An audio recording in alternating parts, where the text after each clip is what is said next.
कर्म क्या है और अकर्म क्या है, इस प्रकार इसका निर्णय करने में बुद्धिमान पुरुष भी मोहित हो जाते हैं। इसीलिए वह कर्म तत्व में मुझे भली भांति समझा कर कहूँगा, जिसे जानकर तू अशुभ से अर्थात कर्मबद्ध से मुक्त हो जाएगा। कर्म का स्वरूप भी जानना चाहिए और अकर्म का स्वरूप भी जानना चाहिए तथा विकर्म स्वरूप भी जानना चाहिए, क्योंकि कर्म की गति गहन है। जो मनुष्य कर्म में अकर्म देखता है और जो अकर्म में कर्म देखता है, वह मनुष्यों में बुद्धिमान है और वह योगी समस्त कर्मों को करने वाला है, जिसके संपूर्ण ससमत कर्म बिना कामना और संकल्प के होते हैं तथा जिसके समस्त कर्म ज्ञान रूप अग्नि के द्वारा भस्म हो गए हैं। और उस महान पुरुष को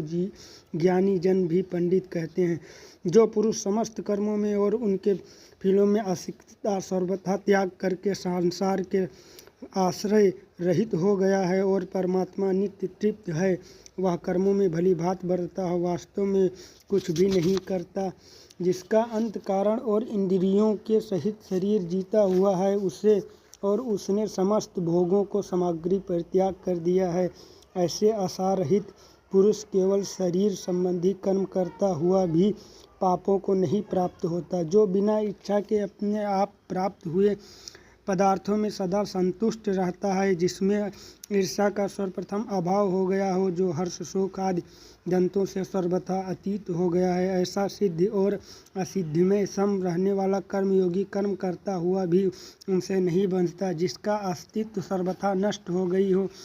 जो देशाभिमान और ममता से रहित हो गया हो, जिसका चित्त निरंतर परमात्मा के ज्ञान में स्थित रहता है, ऐसा केवल यज्ञ संपादन के लिए कर्म करने वाला मनुष्य के संपूर्ण कर्म का भली भांति विलीन हो जाते हैं। जिस यज्ञ में अपरम अर्थात सुआ आदि भी ब्रह्मा है और हवन किए जाने योग्य दिव्य भी ब्रह्मा है तथा ब्रह्म स्वरूप कर्त के द्वारा ब्रह्म रूप अग्नि में आहुति देना स्वरूप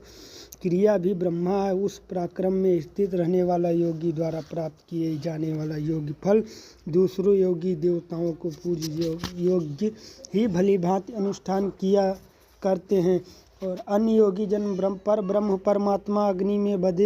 बभेद दर्शन स्वरूप यज्ञों के द्वारा ही आत्मा रूप यज्ञ का आह्वान किया करते हैं। अन्य योगी जन स्रोत आदि समस्त इंद्रियों को